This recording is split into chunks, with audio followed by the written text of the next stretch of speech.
ang pagkawala.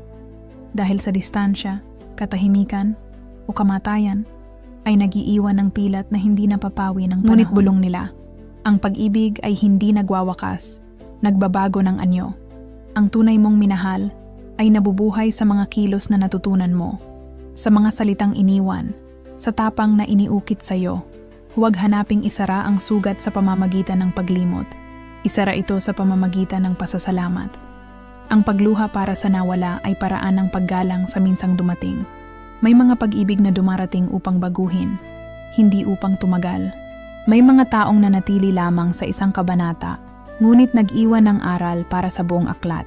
Hiniling ng mga anghel, huwag sumpain ang pag-ibig na nagtapos, sapagkat kahit ang maikli ay maaaring maging dakila. Hindi mahalaga kung gaano katagal siya nanatili, kundi kung gaano ka binuksan sa sarili. May mga pagkikitang isinilang upang sindihan ang tapang, upang ilantad ang kahinaan, upang ipakita kung sino ka kapag nagmamahal.